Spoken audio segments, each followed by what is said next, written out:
Click on Zombie Apocalypse.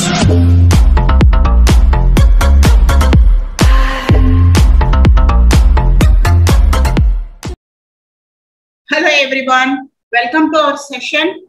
So yesterday we are discussed what is SAP and the next one what is ERP. Okay, మనం yesterday discuss చేసుకున్నటువంటి topics ఏంటంటే SAP గురించి మనం introduction చూసాము, అలాగే what is SAP అనేది మనం చూసాము, and the next one is second one basics మనం నేర్చుకుంటున్నాం కదా, and the second one is what is ERP అనేది మనం చూసాము. Okay, now that today onwards third and fourth one what is SAP, FICO, అలాగే fourth one accounting entries in SAP చూద్దాము.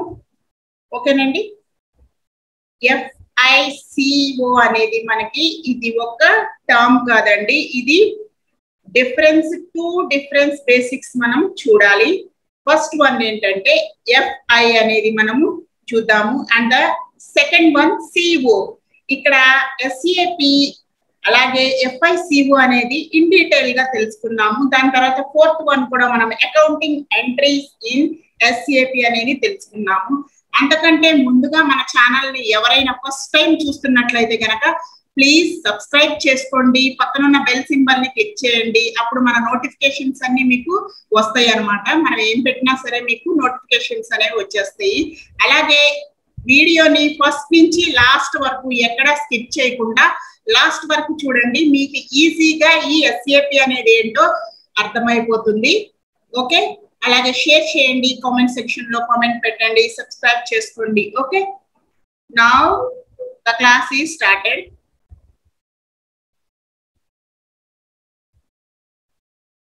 Yesterday ఇవన్నీ మనం కంప్లీట్ చేసుకున్నాము. ఓకే, వాట్ ఈజ్ ERP అనేది కూడా కంప్లీట్ అయిపోయింది. ఇప్పుడు మనం చూడాల్సింది ఏంటంటే వాట్ ఈజ్ SAP, FICO గురించి మనం ఇన్ డీటెయిల్ గా తెలుసుకున్నాము. సో దీంట్లో మనకి థర్డ్ మాడ్యూల్ అన్నమాట. ఓకేనండి, థర్డ్ మాడ్యూల్ వచ్చేసరికి SAP, FICO.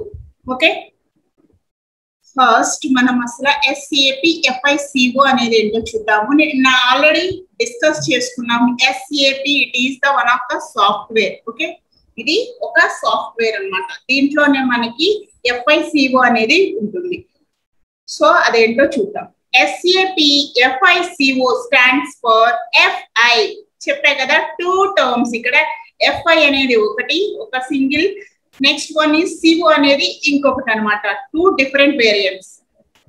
ఓకే, ఒక టర్మ్ కాదు, ఒక పదం కాదు, ఇది రెండు పదాలుగా మనము చూడాలి. ఇక్కడ FI అనేది ఏంటంటే ఇది మనకి ప్రాఫిట్ అండ్ లాస్ అకౌంట్స్ వేసేటప్పుడు, అలాగే బ్యాలెన్స్ షీట్ వేసేటప్పుడు ఏదైతే మనకి ఎక్స్టర్నల్ గా మనము కంపెనీలో చేస్తున్నామో అవన్నిటినీ కూడా ఇది ఫంక్షనింగ్ అనేది చేస్తుంది. Okay, example profit and loss account కావచ్చు, లేదంటే balance sheet. Okay, not the trial balance అండి. బ్యాలెన్స్ షీట్ మనం వేసుకునేటప్పుడు అసెట్స్ లయబిలిటీస్ ఈక్వల్ గా మనకి బ్యాలెన్స్ షీట్ అనేది టాలీ చేసుకుంటాం కదా. సో అలాంటప్పుడు ఈ యొక్క FI అనేది యూజ్ అవుతుంది. ఓకే, అర్థమైంది కదా. ఇప్పుడు CA అంటే ఏంటో చూద్దాము. CO అంటే CO మీన్స్ కంపెనీ. ఓకే, ఈ CO అనేది ఏం చేస్తుందంటే కంపెనీ అన్నమాట. అంటే కంట్రోలింగ్ చేస్తుంది. ఒక కంపెనీలో ఏం చేస్తుందంటే కంట్రోలింగ్ అనేది ఎక్కువగా చేస్తుంది అన్నమాట. అది దేనికి కంట్రోల్ చేస్తుంది అని అంటే మనకి ఫైనాన్షియల్ గా మనకి ఎంతమందికి ఎన్ని అమ్మాము, for example sales and distributions కావచ్చు, లేదంటే మెటీరియల్స్, రా మెటీరియల్స్ కావచ్చు, ఇవన్నీ కూడా మనకి కంట్రోలింగ్. ఎంత అయినాయి, మనకి రిస్క్ ఎంత ఉంది, లేదంటే ఎంత మనకి ప్రాఫిట్ అనేది వచ్చింది, ఇవన్నీ కూడా మనకి కంట్రోలింగ్ లో యూజ్ చేస్తాం అనమాట. సో ఇప్పుడు మనం ఇన్ డీటెయిల్ గా చూద్దాము. SAP, FICO stands for FI. FI అనేది ఒక టర్మ్, CO అనేది ఒక టర్మ్ అని చెప్పుకున్నాం కదా. సో చూడండి, FI means financial accounting. Okay, ఈ ఎఫ్ఐ మొత్తం ఏం చేస్తుందంటే ఫినాన్షియల్ అకౌంటింగ్ అనేది చూసుకుంటుంది. అంటే ఎక్స్టర్నల్ గా ఏదైతే మనము ప్రాఫిట్ అండ్ లాస్ అకౌంట్ అలాగే బ్యాలెన్స్ షీట్ చూపిస్తున్నామో దాంట్లోకి ఈ ఎఫ్ఐ అనేది యూజ్ చేస్తారు. And CO, okay, CO means controlling అనేది చేస్తుంది. సో దేనికి కంట్రోలింగ్ చేస్తుంది అనేది మనం ముందు వస్తుంది అనమాట. సో చూడండి, next one SAP FICO is the important modules of ERP. Okay, ERP లో మనకి ఈ SAP అలాగే FICO అనేది important modules. Okay, both FI and CO module stores the complete financial transactions data of an organization. Okay, మొత్తం complete information అనేది ఈ యొక్క FICO అనేది ఇస్తుంది అనమాట. ఫైనాన్షియల్ ట్రాన్సాక్షన్స్ అన్నిటినీ కూడా మనకి ఇక్కడ డేటా అనేది ఫుల్ఫిల్ గా కంప్లీట్ గా మనకి స్టోర్ చేస్తుంది. అలాగే మనకి ఎప్పుడు కావాలంటే అప్పుడు ఓపెన్ చేసుకుని మనకి చూసుకోవచ్చు అనమాట. అలాంటిది ఈ యొక్క ఆర్గనైజేషన్ మొత్తాన్ని కూడా కంప్లీట్ డీటెయిల్స్ ఇన్ఫర్మేషన్ అనేది ఇస్తుంది.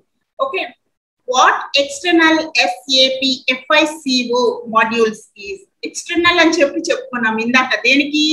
ఎఫ్ఐ అనేది ఎక్స్టర్నల్ మాడ్యూల్స్ అంటే I mean to say 2 terms గా చెప్తున్నాం కదా ఎఫ్ఐ అనేది. అదేంటో ఇప్పుడు చూద్దాం. SAP FI. SAP లో ఎఫ్ఐ అనేది ఒక వర్డ్, అలాగే SAP లో CO అనేది ఒక వర్డ్ అని చెప్పుకున్నాం కదా. సో అదేంటో ఇన్ డీటెయిల్ గా చూద్దాము. SAP FI is the more important modules of all SAP implementations. Okay, important modules lo manaki FI anedi kuda okati. Okay, next one, SAP FI financial accounting is used for external reporting. ఇందాక చెప్పుకున్నాం మనము పైన మనకి introduction లో చెప్పాను. So చూడండి, external గా ఏదైతే మనకి బ్యాలెన్స్ షీట్ దట్ ఈస్ ఇక్కడ మనకి ఇచ్చారు చూడండి, that is balance sheet, profit and loss statements మనం వేసేటప్పుడు ఈ ఎఫ్ఐ అనేది అంటే ఫైనాన్షియల్ అకౌంటింగ్ అనేది యూజ్ అవుతుంది. Next one, SAP FICO modules integrates with various others SAP modules such as MM. మొత్తం మనకి FICO మాడ్యూల్స్ లో మనకి various, not only FI means only financial accounting చూస్తుంది. సో ఇక్కడ FICO అనేది మొత్తం మనకి మాడ్యూల్స్ అన్నిటినీ కూడా చూస్తుంది అనమాట. చూడండి, MM నిన్న చెప్పుకున్నాం మనం, material management. Okay, SD sales and distribution, PP production planning, PM plant maintenance and PS project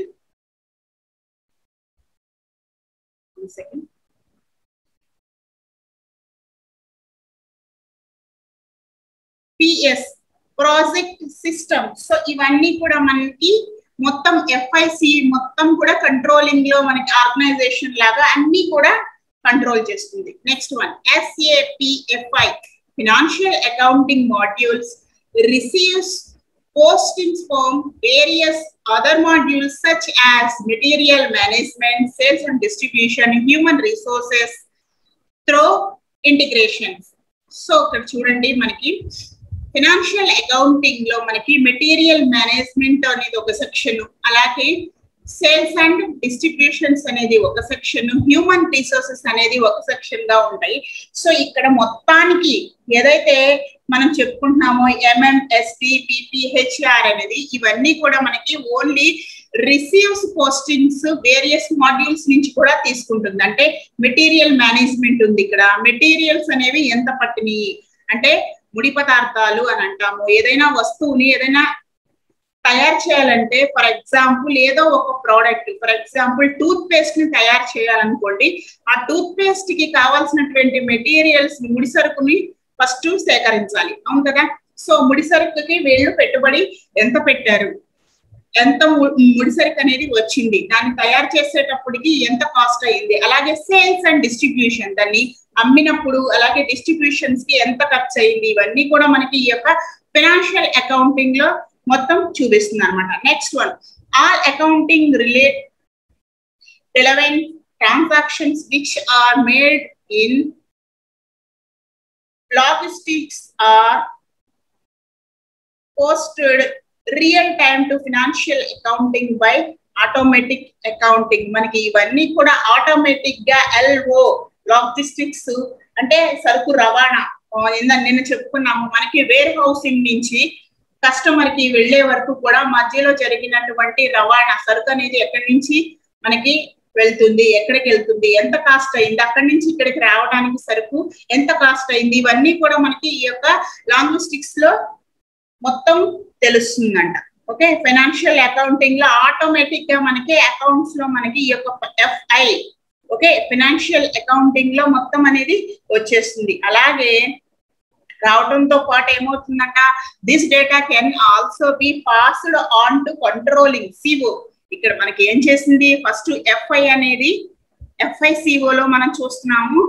okay, FICO లో మనం 2 టర్మ్స్ గా ఇక్కడ చూస్తే గనక FI ఏం చేసింది, financial accounting by automatically account. Automatic గా మనకి ఎక్కడైతే ముడి సరుకు తీసుకున్నామో అక్కడ ఎంత కాస్ట్ అయింది, మనం ఎంత పెట్టాము, మనకి ఎంత వచ్చింది, ప్రాఫిట్ వచ్చిందా, లాస్ వచ్చిందా. అలాగే సేల్స్ చేసాము, సేల్స్ చేసినప్పుడు మనకు పెట్టుబడి పెట్టింది వచ్చిందా, లేకపోతే ప్రాఫిట్స్ కూడా వచ్చినాయా, లేదంటే మనం డిస్ట్రిబ్యూట్ చేసాము, డిస్ట్రిబ్యూషన్స్ కాస్ట్ ఎంత అయింది, మనం ట్రాన్స్పోర్ట్ అనేది పెట్టుకున్నాము, మనం ఇక్కడ నుంచి అక్కడికి సరుకు వెళ్ళడానికి ట్రాన్స్పోర్ట్ అనేది కూడా మనమే పెట్టుకున్నాము, ఎంత అయింది, ఇవన్నీ కూడా ఆటోమేటిక్ గా ఏమవుతాయి అంటే డేటా అనేది ఫినాన్షియల్ అకౌంటింగ్ కి వచ్చేస్తుంది. నెక్స్ట్ వన్, దీన్ని కంట్రోల్ చేసేది CO.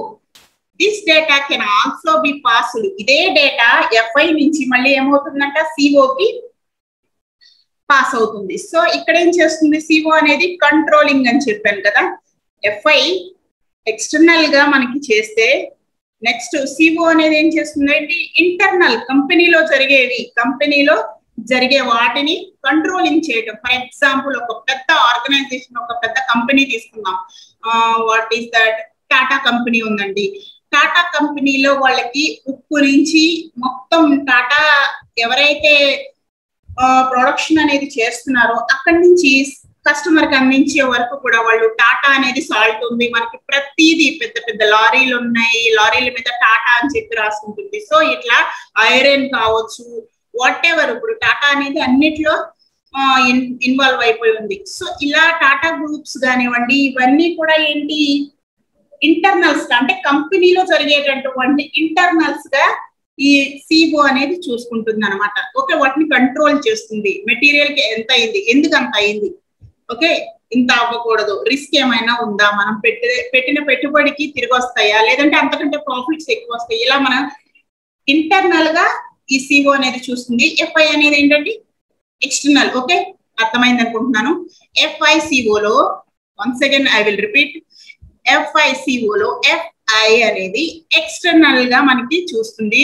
ఎగ్జాంపుల్ బ్యాలెన్స్ షీట్ కావచ్చు, ప్రాఫిట్ అండ్ లాస్ కావచ్చు. ఓకే, CO అనేది ఇంటర్నల్ గా అంటే కంపెనీలో జరిగేటటువంటి పనులు కానీ, కంపెనీలో జరిగేటువంటి ఏదైనా సరే ఒక వర్క్ కావచ్చు, ఒక డేటా కావచ్చు, ఇవన్నిటిని కూడా కంట్రోల్ చేస్తుంది. Okay, next one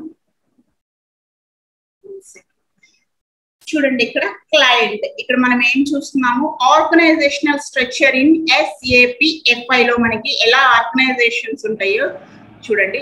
client, first మనకి ఒక క్లయింట్ వస్తాడు. వచ్చిన తర్వాత ఆపరేటింగ్ కన్సర్న్, అతను ఏదైనా సరే తనకి ఏం వర్క్ కావాలన్నా అది మనకి క్లయింట్ నుంచి వస్తుంది కదా. సో మనకి క్లయింట్స్ నుంచి ఇస్తే అది మనకి ఏమవుతుంది, ఒక ప్రాజెక్ట్ ఇచ్చారనుకోండి, ఆ ప్రాజెక్ట్ ని కంప్లీట్ చేసి మనము ఇస్తే మనకి అక్కడ నుంచి ఆ క్లయింట్ దగ్గర నుంచి మనీ అనేది వస్తుంది కదా. సో ఇక్కడ చూడండి, క్లయింట్, అలాగే operating concern, next one controlling area 1, controlling area 2, areas నుంచి మొత్తం అన్ని కూడా ఇక్కడ చేస్తుంది అనమాట. Next one company code 1, 2, business areas 1, business areas 2, business areas 3, ఇవన్నీ ఇలా ఉంటుంది అనమాట. SAP లో FI అనేది ఇలా ఆర్గనైజేషన్ స్ట్రక్చర్ అనేది ఇలా ఉంటుంది. నెక్స్ట్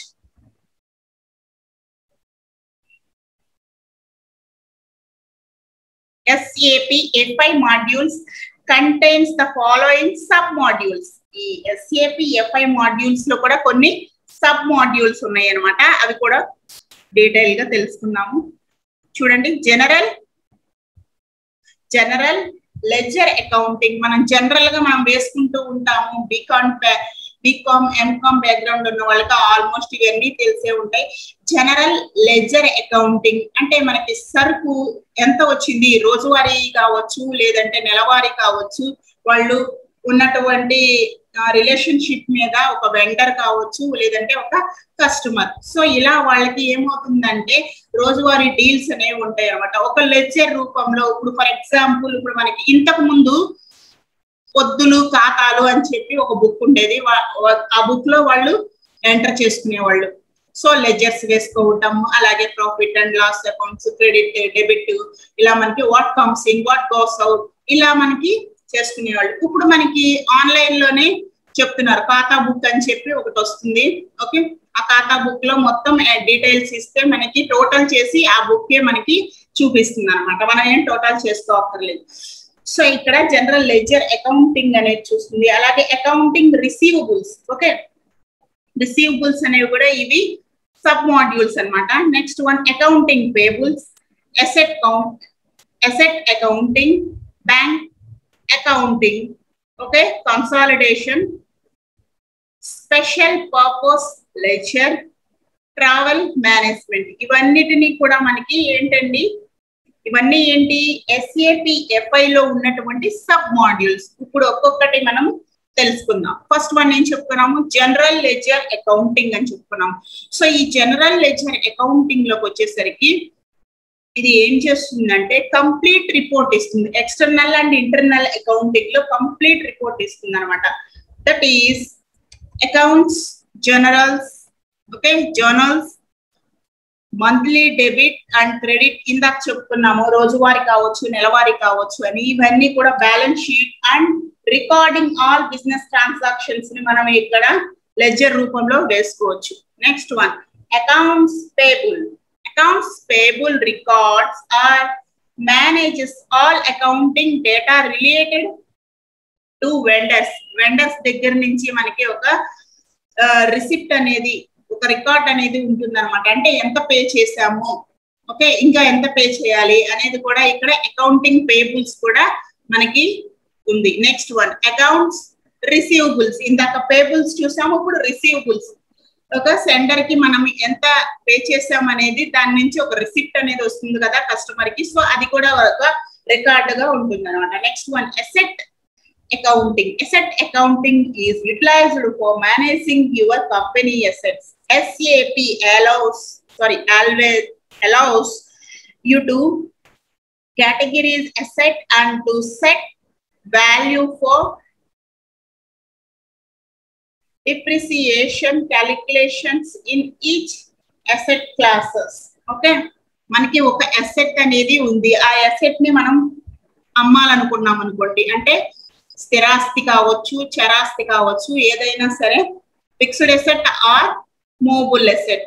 ఓకే, స్థిర ఆస్తిని కానీ చర ఆస్తిని కానీ అమ్మాలనుకున్నప్పుడు ఏమవుతుందంట, ఇక్కడ మనకి డిప్రిసియేషన్, దాని తరుగు ఎంత ఉంది అనేది చూస్తుంది. ఓకే, తరుగు ఎంత ఉందనేది తీసేసి దాన్ని క్యాలిక్యులేట్ చేసి మనకి యాక్చువల్ అమౌంట్ ఎంత అనేది కూడా ఇక్కడ మనకి చూపిస్తుంది అంట. Next one bank accounting. Bank accounting is used to manage the bank transactions in the system. Cash management, ఒక బ్యాంక్ ట్రాన్సాక్షన్స్ కూడా మనకి చూపిస్తుంది. ఇవన్నీ కూడా మనకి సబ్ మాడ్యూల్స్ లోకి వస్తాయి.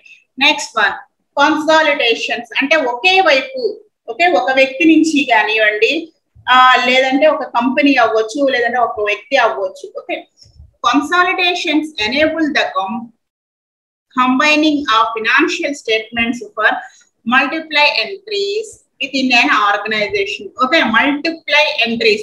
ఒక వ్యక్తి కావచ్చు లేదంటే ఒక కంపెనీ అంటే ఒక వ్యక్తి కాదు కదండి, హోల్ మొత్తం. సో ఇవన్నీ కూడా మనకి ఇక్కడ రిసిప్ట్స్, అలాగే పేమెంట్స్, ఇవన్నీ కూడా చూస్తుంది అనమాట. Next funds management. Funds management manage budgets for revenues and expenses within your company as well as tracks these in the area of responsibility. Okay, funds management లో ఫండ్స్ అనేవి ప్రొవైడ్ చేస్తూ ఉంటారు. ఒక ఆర్గనైజేషన్ కావచ్చు, ఏదైనా ఒక కంపెనీకి ఫండ్స్ అనేవి వస్తూ ఉంటాయి. సో ఆ ఫండ్స్ అన్నిటిని ఎలా యూజ్ చేశారా లేదంటే మిస్యూజ్ చేశారా అని చెప్పి, ఓకే, రెవెన్యూ ఎంత వచ్చింది, అలాగే ఎక్స్పెన్సెస్ ఎంత అయింది, అంటే పెట్టిన పెట్టుబడికి ఆదాయం అనేది, ఆ ఫండ్స్ కి ఆదాయం అనేది ఎంత వచ్చింది, అలాగే ఖర్చు ఎంత అయింది అనేది కంపెనీలో ఈ ఫండ్స్ మేనేజ్మెంట్ ద్వారా తెలుస్తుంది. Next one, special purpose ledger.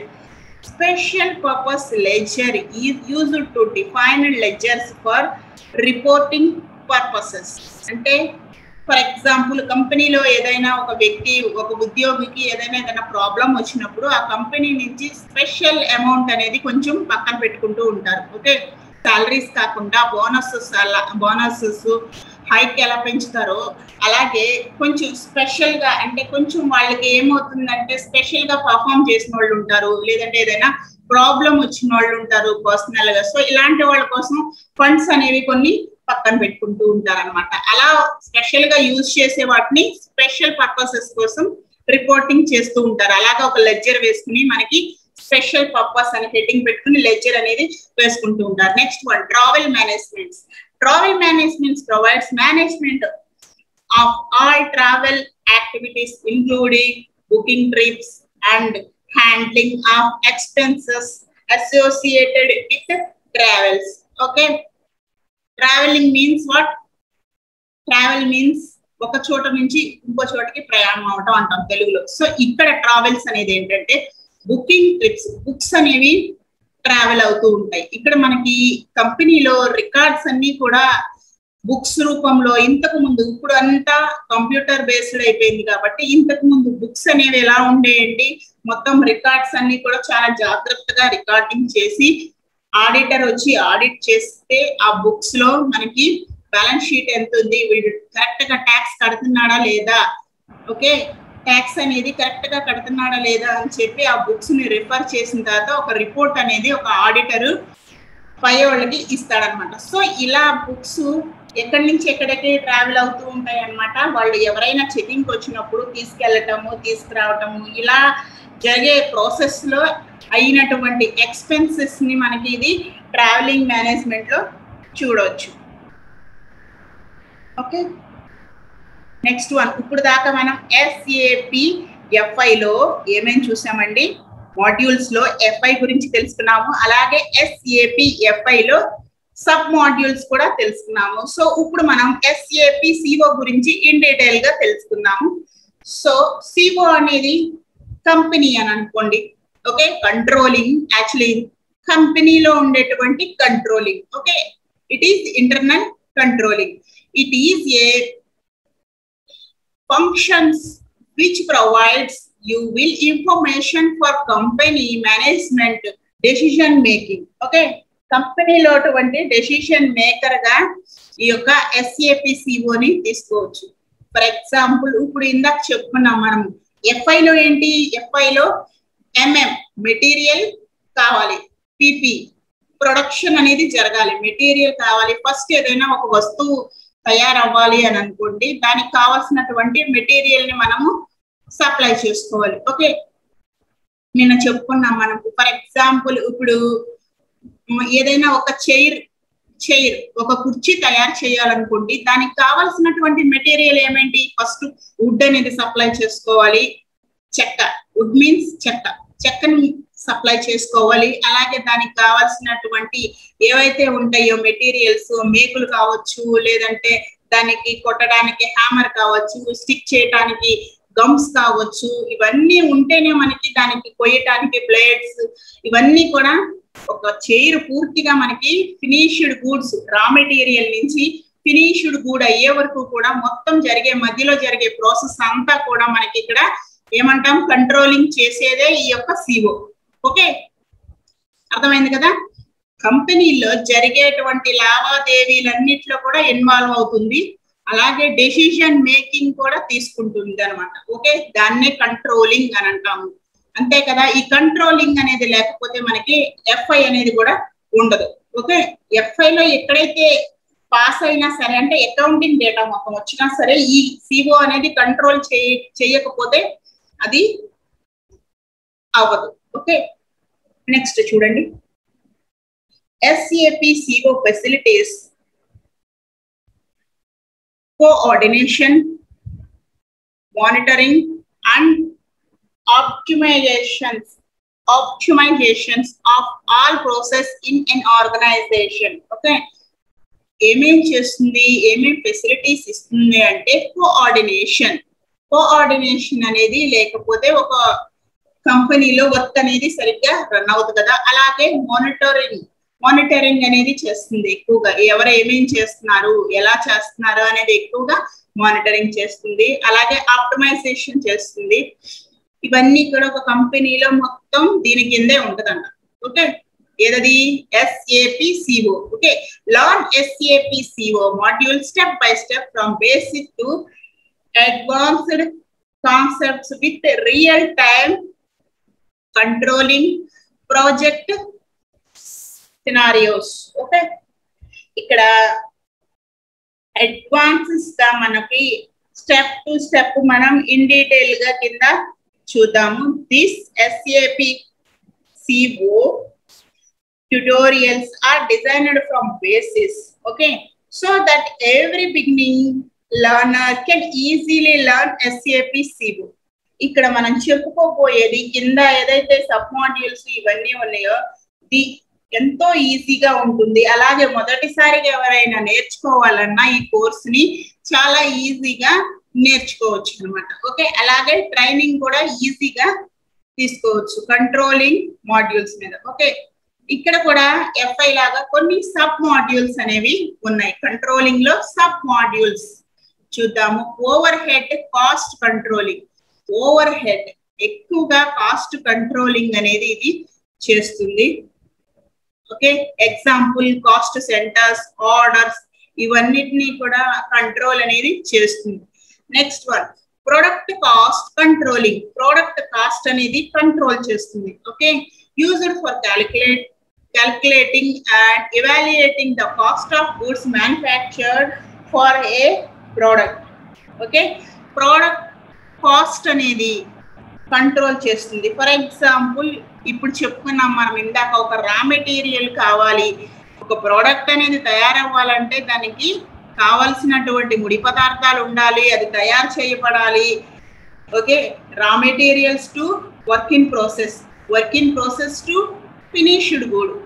Okay, ముడి పదార్థాల నుంచి వస్తువు తయారవుతూ ఉన్న టైం నుంచి వస్తువు తయారైపోయింది, పూర్తిగా ఫినిష్డ్ గుడ్ గా అయిపోయినంత వరకు కూడా ఇది కాస్ట్ అనేది కంట్రోల్ చేస్తూ ఉంటుంది అనమాట. Next one profit centre accounting. Profit centre accounting అంటే ఇక్కడ మనకి used to calculate the profits of an area of responsibilities within the organization. ఒక ఆర్గనైజేషన్ లో ప్రాఫిట్ సెంటర్ లో మనకి ఏం చేస్తుంది, ప్రాఫిట్స్ ని కూడా ఇది కంట్రోల్ చేస్తూ అకౌంటింగ్ అనేది చేయగలుగుతుంది. అంటే బ్రాంచెస్. ఓకే, మనం ఇందాక చెప్పుకున్నాము బ్రాంచెస్ అంటే ఏంటి, ఇందాక raw material to work in process, అక్కడి నుంచి ఫినిష్డ్ గుడ్ అయ్యే వరకు మొత్తం అన్నిటినీ కూడా ఇది కవర్ చేస్తుంది. ప్రాఫిట్ అనేది వస్తుందా లేదా, మనకేదైనా రిస్క్ ఉందా, ఇవన్నీ కూడా ఈ అకౌంటింగ్ అనేది చేస్తుంది అనమాట. Next one cost centre accounting. Cost centres, ఇందాక ప్రాఫిట్ సెంటర్స్ చెప్పుకున్నాం, ఇప్పుడు కాస్ట్ సెంటర్స్ ఆఫ్ అకౌంటింగ్ అనేది డీటెయిల్ గా చూసాము. అంటే కాస్ట్ సెంటర్ అని అంటే ఏంటంటే కింద మనకి కాస్ట్ అనేది ఉంటుంది. ఏ దానికైనా అంతే కదండి, ఏదైనా ఒక వస్తువు కొనుక్కుంటే దాని కాస్ట్ ఎంత, దానికి ఇప్పుడు అడిషనల్ గా 2 యాడ్ అయినాయి. ఏంటది, state tax, central tax plus GST. Okay, central GST, state GST కూడా మనకి ఉంది. ఆ రెండు కలుపుకుంటే మనం కొన్నదాని మీద యాక్చువల్ ప్రైస్ కన్నా కూడా మనకి ఎంత ఎక్కువ అవుతుంది, కాస్ట్ డబల్ అవుతుంది. ఓకే, సో ఇలా కాస్ట్ అనేది సెంట్రల్ నుంచి స్టేట్ వరకు మొత్తం కూడా, సెంట్రల్ మీన్స్ మధ్యలో మొత్తం అంతా కూడా ఇవి చూసుకుంటాయి అన్నమాట. నెక్స్ట్ చూడండి 1 by 1 మనం ఇక్కడ చూద్దాము. Maintaining controlling areas. Maintaining controlling areas అనేది కూడా ఇది కంట్రోల్ చేస్తుంది. బిజినెస్ ఏరియాలో మొత్తం ఎక్కడెక్కడ ఏవైతే ఉన్నాయో వాటి బ్రాంచెస్ ఇవన్నిటిని కూడా కంట్రోల్ చేస్తుంది. Next one, assign companies code to controlling areas. Maintaining number range for controlling areas. Maintaining various in SAP controlling activity component. Maintain currency and valuation profile. Okay. Assign maintaining currency and valuable profile and control. ఇవన్నీ కూడా మనకి different types of groups అంటే ఏంటి, cost ని control చేయటమే అనమాట, profit ని control చేయటమే ఇవన్నీ చూస్తుంది అనమాట. Next one, SAP products costing చూద్దాం. SAP ప్రోడక్ట్ కాస్టింగ్ లోకి వచ్చేసరికి ఇందాక మనం చెప్పుకున్నాను, డిఫైన్ ఓవర్ హెడ్ కీస్.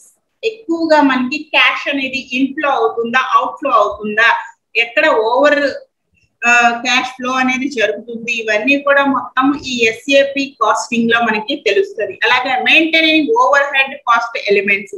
ఎక్కడైనా అలా ఎక్కువగా ఓవర్ హెడ్ అయితే కనుక దాన్ని ఏం చేస్తుందంట, మెయింటైన్ చేస్తుంది అనమాట, అంటే కంట్రోల్ చేయడం. Okay. Next one, define calculations basis. Okay, calculations, define calculations లో కూడా మనకి ఇది చూపిస్తుంది. అంటే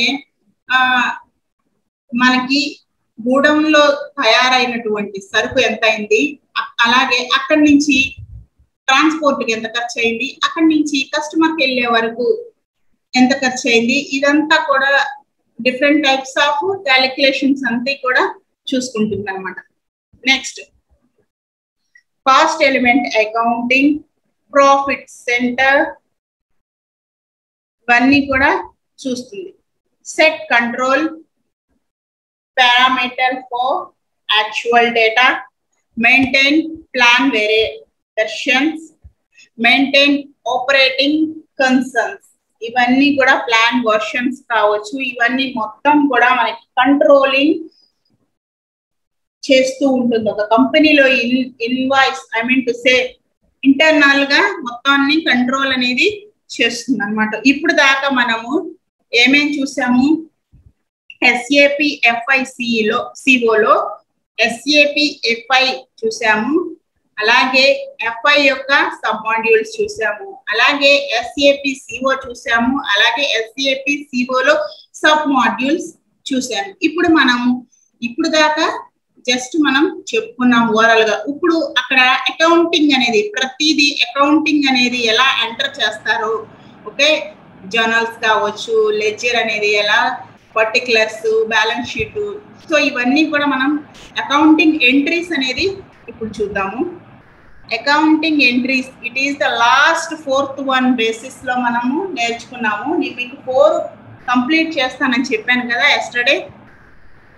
హలో, మీకు 4 కంప్లీట్ చేస్తానని చెప్పాను కదా ఎస్టర్డే. సో ఇది 4th వన్ అనమాట. Accounting entries in SAP FI CO లో మనం ఎలా ఎంటర్ చేస్తారో చూడండి. Complete SAP accounting entries of debit and credit entries, okay, with the help of accounting postings in SAP financial management modules lo manaki goods receipts accounting entries ela chestarante chudandi. goods receipt accounting entries lo manaki ikkada SAP accounting entries అని పెడతారు. అలాగే particulars, okay, particulars వివరాలు, debit, credit, goods receipt, okay, goods అనేవి వచ్చినాయి, okay, debit లో DR, okay, అలాగే GR goods receipt, clearing account, clear అయిపోయింది. Clear అయిపోతే మనకి ఎక్కడికి వెళ్ళిపోతుంది, ఇది క్రెడిట్ లోకి, ఓకే. ప్రైజెట్ క్లీనింగ్ అకౌంట్, ఇది కూడా క్లియర్ అయిపోయింది కాబట్టి క్లియరింగ్ అకౌంట్లన్నీ క్రెడిట్ లోకి వస్తాయి. Next one, other expenses payments account, credit, okay. ఇప్పుడు దాకా ఏం చూసాం మనము, ఎలా వేస్తారో అర్థమైంది కదా. So goods receipt accounting entries లో మనకి ఇలా చూసాము. Next service entry accounting entries అనేది చూద్దాం. ఓకే, సర్వీసెస్ లో ఇప్పుడు పైన ఏంటి గూడ్స్, ఇప్పుడు సర్వీసెస్ అన్నమాట. సర్వీసెస్ అంటే ఎక్కువ ఏమవుతుంది, ఎక్స్పెన్సెస్ అవుతుంది. అలాగే సర్వీస్ చేయటం అంటే మేబీ ఎక్కువగా ఎక్స్పెన్సెస్ అవుద్ది. దాని మీద ఎక్స్పెన్సెస్ అయిందని మనం తిరిగి ఇన్కమింగ్ గా తెచ్చుకుంటాం. సో చూడండి, పర్టికులర్ ఎక్స్పెన్సెస్ అకౌంట్ డెటార్, అలాగే goods receive clearing account or credit. Okay, invoice. Next one invoice verification, SAP accounting entries. Invoice లోకి వచ్చేసరికి ఇన్వాయిస్ వెరిఫికేషన్ అకౌంటింగ్ ఎంట్రీస్ అని పెడతాం. మనం మామూలుగా అయితే ఇలా హెడ్డింగ్ అనేది పెడతాము, కానీ ఇక్కడికి వచ్చేసరికి SAP అకౌంటింగ్ ఎంట్రీస్ అని చెప్పి పక్కన ఇన్ డీటెయిల్ గా మనకు కనిపిస్తూ ఉండాలన్నమాట. ఏంటంటే నార్మల్ దానికి దీనికి differences. Okay, next clearing account. దీంట్లోకి వచ్చేసరికి ఇన్వాయిస్ లో క్లియరింగ్ అకౌంట్. ఇందాక దాకా మనం క్లియరింగ్ అకౌంట్ ఎక్కడ వేసుకున్నాం, పైన CR క్రెడిట్ లో. ఇప్పుడు చూడండి డెబిట్ లోకి వచ్చేసింది. Next one convent input clearing account కూడా డెబిట్ లోకి వచ్చేసింది. అలాగే వ్యాట్ వాల్యూ యాడెడ్ ట్యాక్స్ కూడా మనకి డెబిట్ అయింది. అలాగే customer duty clearing account debit, vendor accounts credit. Okay, ఇప్పుడు ఇక్కడ వెండర్ అకౌంట్స్ చూద్దాం. Vendor payments, SAP accounting entries లో వెండర్ పేమెంట్స్ అనేవి ఎలా ఎంటర్ చేస్తున్నారో చూడండి. ఎంట్రీస్ అనేవి ఇలా ఉంటాయి. Vendor payments accounting entries, particulars debit credit. ఇక్కడ డేట్ అనేది ఆటోమేటిక్ గా వచ్చేస్తుంది. సో ఆ డేట్ లో వేసుకుంటూ ఉంటారు. అంటే వెండర్ ఎంత అమ్మాడు, అతను దేనికి అమ్మాడు, డెబిట్. తర్వాత అతనికి బ్యాంక్ అకౌంటింగ్ ఏమైపోయింది, క్రెడిట్. అతను అమ్మిన దానికి అతనికి మనీ అనేది బ్యాంక్ లో క్రెడిట్ అయిపోయింది. Okay, next one foreign vendor payments, SAP accounting entries. Foreign vendors చూడండి, ఇక్కడ వెండర్ అకౌంట్స్ డెటారు, బ్యాంక్ అకౌంట్స్ క్రెడిటారు. Exchange rate difference accounting. For example ఇతను అమ్మింది ఫస్ట్ అప్పు అమ్మాడు అనుకోండి, అంటే అరువుకి ఇచ్చాడు అనుకోండి. అతనికి పేమెంట్స్ అనేవి ఎలా జరిగినాయి, క్రెడిట్ లో పడతాయి కదా, అంటే బ్యాంక్ లో పడినాయి. సో అతను ఏమైనా ఎక్కువ వేస్తే, ఎవరైతే కస్టమర్ ఉన్నారో అతను ఈ యొక్క వెండర్ కి ఎక్కువ అమౌంట్ కనుక వేసినా లేదంటే తక్కువ వేసినా సరే ఎలా చూపిస్తాం, ఇక్కడ ఎక్స్చేంజ్ రేట్ డిఫరెన్స్ అకౌంట్స్ అని చెప్పి చూపిస్తాం. ఇక్కడ ఏం బ్రాకెట్ లో పెట్టింది, లాస్. అంటే వెండర్ కి లాస్ వచ్చింది. సో లాస్ రావటం వల్ల అతనికి ఏమైపోయింది, ఇక్కడ డెబిట్ ఇంకా రావాల్సి ఉందన్నమాట. సో అదే కనుక అతను ఎక్కువ వేసాడు అనుకోండి, కస్టమర్ దగ్గర నుంచి మనీ అనేది ఎక్కువ వస్తే ఇక్కడ ప్రాఫిట్ అవుతుంది, అది క్రెడిట్ లోకి వెళ్తుంది. ఓకే, ఇదిగోండి ఇక్కడ ఇచ్చారు చూడండి, ప్రాఫిట్ అన్నా గెయిన్స్ అన్నా ఉంటాయి. Exchange rate difference accounting gains అని వచ్చేసరికి క్రెడిట్ లో మనకి వచ్చింది. అదే లాస్ డిఫరెన్స్ అమౌంట్ అనమాట. మనకి ఏదైనా సరే షాప్ లో గనక ఒకవేళ ఎక్కువ వచ్చేసినట్లయితే వెళ్ళి మనం ఎక్కువ ఇచ్చామని చెప్తాం. అదే మనం తక్కువ ఇస్తే వాళ్ళ పిలిచి అడుగుతారనమాట, వచ్చేస్తుంటే బాబు డబ్బులు ఇవ్వకుండా వెళ్ళిపోతున్నావు, ఇంకా రావాలి అని చెప్పి అంటారు కదా, like that. Next one out going checks, SAP accounting entries. Out going అంటే బయటకి వెళ్ళిపోయేటువంటి చెక్స్ అన్నమాట. Okay, out going checks accounting. బయటకి వెళ్ళిందంటే ఏంటి, అది debit. Okay, what comes in, what goes out. Okay, out going checks accounting debtor, bank account is creditor. Same అన్ని అంతే అనమాట, కొంచెం అటు ఇటుగా ఉంటాయి. మనం పేమెంట్ చేసిన దాని మీద ఈ యొక్క డెబిట్ క్రెడిట్ అనేది బేస్ అయి ఉంటుంది. Incoming checks, SAP accounting entries, particulars లో మనకి ఇన్కమింగ్ చెక్స్. ఇందాక అవుట్ గోయింగ్ చెక్స్ ఏమైంది, డెటార్ అయింది. సో ఇక్కడ చూడండి ఇన్కమింగ్ చెక్స్ లో బ్యాంక్ అకౌంట్ డెటార్ అయింది. ఇన్కమింగ్ చెక్స్ క్రెడిటర్, అంతే కదా. ఇప్పుడు మనం ఫస్ట్ ఇందాక ఏం చేసాము, మనము ఇచ్చేసాము మన అకౌంట్ లో మనము అప్పు ఇచ్చామనుకోండి. ఒక బిజినెస్ మ్యాన్ ఉన్నారు, అతను వాళ్ళ యొక్క కస్టమర్ తెలిసిన అతనే కదా మళ్ళీ ఇస్తాడులే అని చెప్పి అతనికి ఏం చేస్తాము, అరువిస్తూ ఉంటారు. సో అలా అరువిచ్చినప్పుడు వాళ్ళు అవుట్ గోయింగ్ చెక్స్ అకౌంట్ అంటాము. అలా బయటకి ఇచ్చిన తర్వాత వాళ్ళు తిరిగి పేమెంట్ చేస్తే దాన్ని బ్యాంక్ అకౌంట్ లోకి వేసుకుంటాము. ఆ ఎంట్రీస్ గా చూపించాలి ఇక్కడ. అలాగే క్రెడిటర్ లో వేసుకుంటాము. ఇక్కడ చూడండి ఇన్కమింగ్ చెక్స్ వచ్చేసరికి, ఇన్కమింగ్ అంటే ఫస్ట్ బ్యాంక్ లో మనకి ఇస్తుంది. ఫర్ ఎగ్జాంపుల్ ఒక బ్యాంక్ లోన్ తీసుకున్నామండి. లోన్ తీసుకుంటే మనకి బ్యాంక్ చుట్టం అయిపోతుంది కదా. ఏం చేయాలి, మళ్ళీ మంత్లీ ఈఎంఐస్ రూపంలో కానీ లేదంటే మనకి ఎలా అయితే అవైలబుల్ గా ఉంటుందో, ఎంతైతే పే చేయగలమో, ఫుల్ హాఫ్ అని చెప్పి అనుకుంటూ ఉంటారు కదా, మినిమమ్. ఇప్పుడు క్రెడిట్ కార్డ్ ఉంది, క్రెడిట్ కార్డ్ అనేది ముందు మనకి వాడేసుకుంటున్నాం. ఓకే, ముందు ఇచ్చేస్తుంది మనీ అనేది, తర్వాత మనం అనేది పే చేయాలి, లేదంటే అంతే సంగతులు. సో అలా ఇక్కడ బ్యాంక్ అకౌంట్ అనేది ఫస్ట్ మనకి ఇచ్చేస్తుంది. సో మనకు అదేమైంది, డెటార్, అందుకే ఇక్కడ డెబిట్ లో వేశారు. Next incoming cheques accounts. Okay, మనం ఇస్తాం కాబట్టి మనదేమైంది, వాళ్ళకి క్రెడిట్ అయింది. ఓకే, నెక్స్ట్ చూడండి direct deposits in bank SAP accounting entries. Direct deposits, direct deposits అంటే ఇక్కడ మనం direct deposits in bank accounting entries అని చెప్పి హెడ్డింగ్ పెట్టుకుని పర్టికులర్స్ లో bank accounts, next one BRS accounts. Okay, BRS bank reconciliation statements accounts, DR CR.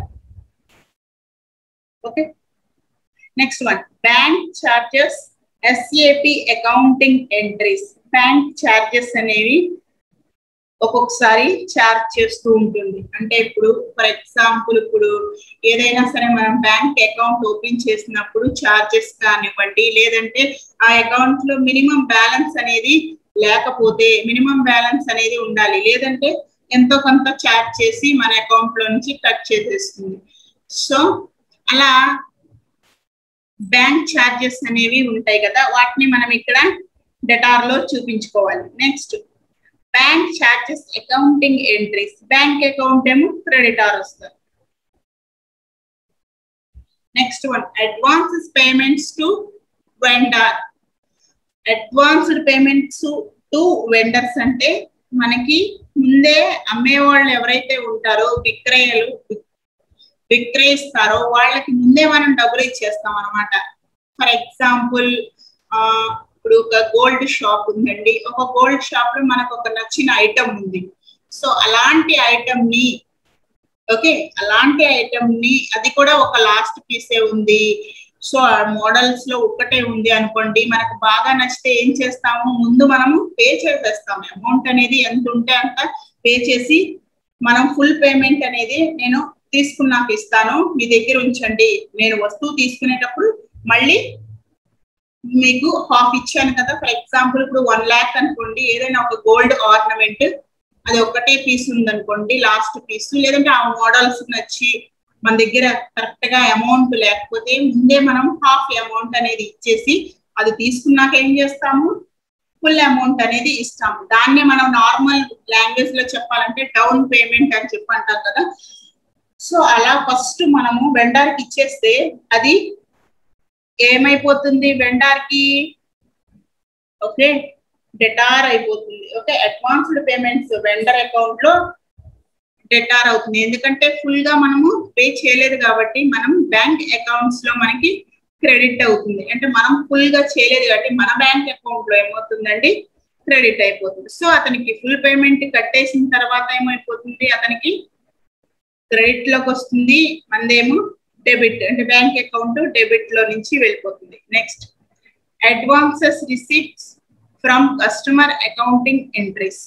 Okay, particulars. ఇప్పుడు ఇందాక ఏం చేస్తాము, అడ్వాన్స్ అనేది ముందు వెండర్ కి ఇచ్చేసాము. ఇప్పుడు ఏం చేస్తున్నారు ఇక్కడ అకౌంట్ ఎంట్రీస్ లో, అడ్వాన్స్ రిసిప్ట్స్ ఫ్రమ్ కస్టమర్ నుంచి ఏం చేస్తున్నారు, ముందే తీసుకుంటున్నారు. ఓకే, ముందే ఏం చేస్తున్నారు, తీసుకుంటున్నారు. పర్టిక్యులర్స్ లో మనకి ఇక్కడ ఇందాక ఏమైపోయింది, పైన బ్యాంక్ అకౌంట్స్ అనేవి క్రెడిట్ అయినాయి. సో ఇక్కడికి వచ్చేసరికి బ్యాంక్ అకౌంట్ అనేది డెబిట్ అయింది. ఎవరికి, ఎవరైతే తీసుకుంటున్నారో వెండర్ కి. Okay, next one advanced payments from customer నుంచి వాళ్ళకి ఏమైతుంది, క్రెడిట్ అవుతుంది. మన బ్యాంక్ అకౌంట్ ఏమవుతుంది అక్కడ, డెటార్. ఓకే, అంటే మనకి డెబిట్ అవుతుంది, ముందే మనము పే చేసేస్తున్నాం కాబట్టి మనకి డెబిట్ చూపిస్తుంది, అతనికి ఏమో క్రెడిట్ అనేది చూపిస్తుంది. ఓకే, ఇంతేనండి, ఈ రోజు సెషన్ కంప్లీట్ అయింది. సో అర్థమైంది అనుకుంటున్నాను. ఒకసారి మనం ఓవరాల్ గా చూద్దాము. సో ఈ రోజు ఏమేం చెప్పుకున్నామో ఒకసారి మనం రిఫర్ చేసుకుందాము. ఫస్ట్ మనము ఏం చెప్పుకున్నామంటే ఎస్ఏపిలో FICO అనే దాని గురించి టాపిక్ చెప్పుకున్నాము. FICOలో ఏంటంటే FICO వచ్చేసరికి ఓకే, FICOలో FI అనేది ఫైనాన్షియల్ అకౌంటింగ్, అలాగే CO అనేది కంట్రోలింగ్. ఇక్కడ మనం 2 పార్ట్స్ గా అంటే 2 టర్మ్స్ 2 పదాలుగా తీసుకుంటే FI అనేది ఒక పదము, CO అనేది ఒక పదము. సో FI అంటే ఇక్కడ ఫైనాన్షియల్ అకౌంటింగ్ అనేది ఎక్స్టర్నల్, ఏదైతే ఎక్స్టర్నల్ గా జరుగుతుందో అదంతా కూడా ఈ యొక్క FI అనేది చూస్తుంది. అలాగే CO కంట్రోలింగ్ అనేది కంపెనీలో ఇంటర్నల్ గా ఏమేమి ఫేస్ చేస్తున్నారో, ఏమేమి డేటా ఎంట్రీస్ అనేది ఇస్తున్నారో ఇవన్నీ కూడా CO చూసుకుంటుంది. ఓకే, FI ఎగ్జాంపుల్స్ ఏంటంటే మనకి బ్యాలెన్స్ షీట్, అలాగే ప్రాఫిట్ అండ్ లాస్ స్టేట్మెంట్స్ అనేవి వస్తాయి. అలాగే CO ఓకే, CO కంట్రోలింగ్ అనేది కంట్రోలింగ్ మాడ్యూల్స్ లో ఏం చేస్తుందండి, CO అనేది మనకి కంట్రోల్ చేయటం, అంటే ఒక కంపెనీలో జరిగేటటువంటి లావాదేవీలు మొత్తం ఫైనాన్షియల్ అకౌంటింగ్ కానించి ప్రతిదీ కూడా మనకి ఒక డీటెయిల్ గా ఇవ్వాలన్నమాట. Okay, that is FI, that is CO. Okay, ఈ రెండిటికి కూడా సబ్ మాడ్యూల్స్ అనేవి ఉన్నాయి, అవి కూడా మనం డీటెయిల్ గా చెప్పుకున్నాము. అలాగే ఈ FICOలో ఎంట్రీస్, ఓకే, జర్నల్ ఎంట్రీస్ ఎలా వేస్తాం అనేది కూడా ఇక్కడ మనం చూసాము. ఓకే, అర్థమైంది అనుకుంటున్నానండి. ఓకే, మన ఛానల్ మీకు నచ్చినట్లయితే లైక్ చేయండి, షేర్ చేయండి, కామెంట్ సెక్షన్ లో కామెంట్ చేయండి, మీకు సబ్స్క్రైబ్ చేసుకోండి. ఫుల్ గా మనకి ఫస్ట్ నుంచి లాస్ట్ వరకు ఎక్కడ స్కిప్ చేయకుండా చూస్తే మీకు మొత్తం అర్థమైపోతుంది. ఓకేనండి, థ్యాంక్ యూ.